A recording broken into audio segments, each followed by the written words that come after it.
آج کی یہ بابرکت محفل اللہ کی اس برگزیدہ شخصیت سے منسوب ہے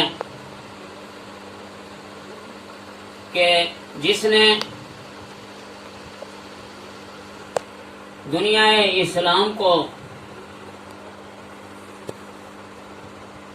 طغیانی اور گمراہی کی گھٹا ٹوپ آندھیوں میں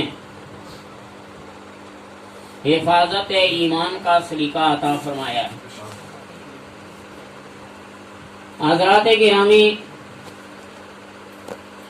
عربی کا مشہور مقولہ ہے الحق و یالو ولا یولا، کہ حق خود سر بلند ہوتا ہے، بلند کیا نہیں جاتا. اس تعلق سے میں آپ کے سامنے ایک واقعہ پیش کروں کہ حدوث الفتن کتاب جو علامہ محمد احمد مصباحی صاحب نے مرتب فرمائی اور انہوں نے المعتقد والمنتقد کے ساتھ جدید اشاعت میں شامل کرائی ہو. یہ کتاب جب مصر کے ایک عالم کے پاس پہنچی، اس کا اردو بھی ہو چکا ہے لیکن اصل عربی میں ہے،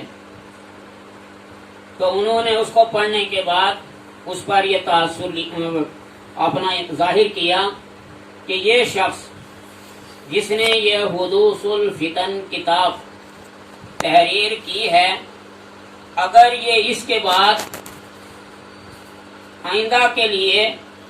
اپنا تحریر کا سلسلہ بالکل بند کر دے اور کوئی کتاب تصنیف نہ کرے،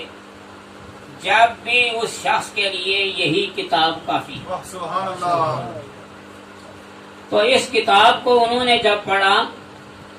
تو اس سے ان کو اعلی حضرت رحمہ اللہ کی شخصیت کا علم ہوا اور اس پر انہوں نے مزید تحقیق شروع کر اور مزید تحقیق شروع کی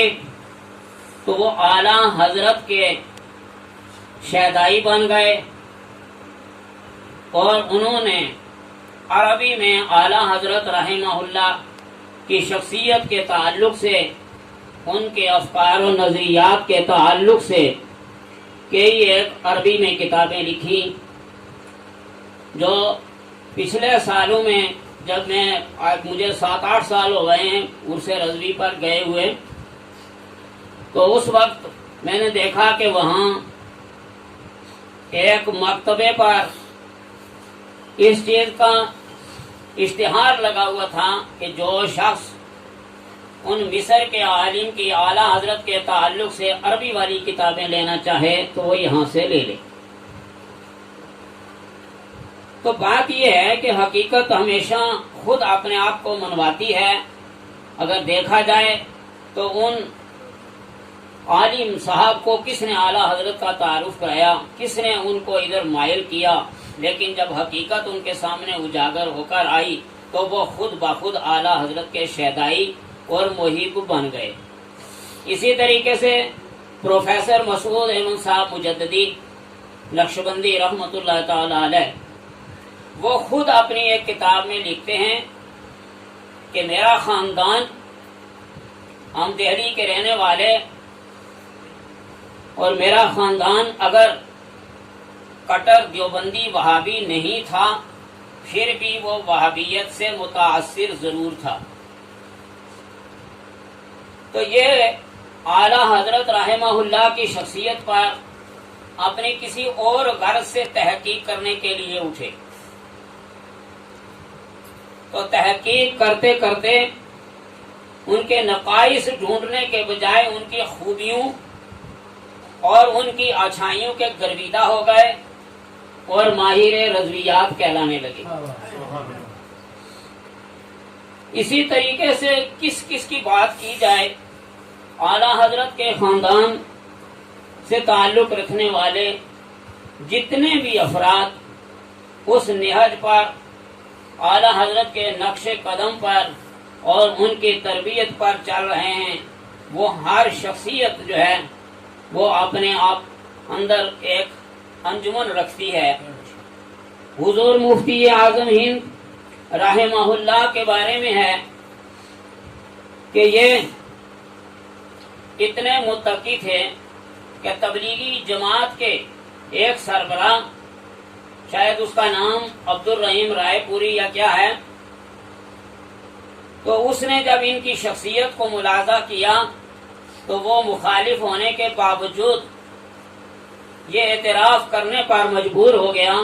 کہ حضور مفتی اعظم ہند کے تقوی کی کہیں بھی کوئی مثال نہیں پیش کی جا سکتی۔ جہان مفتی اعظم ہند کے اندر ایک واقعہ لکھا ہے کہ حضرت مفتی اعظم ہند رحمہ اللہ کو ایک شخص نے اپنے گھر دعوت دی، حضرت تشریف لے گئے تو وہاں کیا دیکھا کہ نلکے سے پانی ٹپک رہا ہے۔ تو حضرت نے اس شخص سے فرمایا کہ آپ کی ضرورت پانی کی جو تھی وہ پوری ہو گئی، اب یہ جو پانی ضائع ہو رہا ہے آپ کے اس نلکے سے تو یہ دوسرے کا حق ہے، لہذا آپ اس پانی کو بند کرائیں، کسی اس پلمبر کے سسٹم کو جاننے والے کو بلا کے یہ فوراً بند کرائیں تاکہ یہ قطرے ضائع نہ ہوں، یہ کسی دوسرے کی ضرورت میں کام آئیں گے۔ اس شخص نے تھوڑا پسو پیش سے کام لیا تو تھوڑی دیر انتظار کے بعد حضرت حضور مفتی اعظم ہند رحمہ اللہ جلال میں آ گئے اور فرمانے لگے میں تیری دعوت ہی نہیں کھاؤں گا اگر تو یہ پانی جو ضائع ہو رہا ہے، فضول خرچی ہو رہی ہے، دوسرے کے حقوق کی پامالی ہو رہی ہے، یہ تو بند نہ کر۔ تو اس نے فوراً کاریگر کو بلایا اور نلکے کو درست کرانے کی کوشش کی۔ تو محترم سامعین،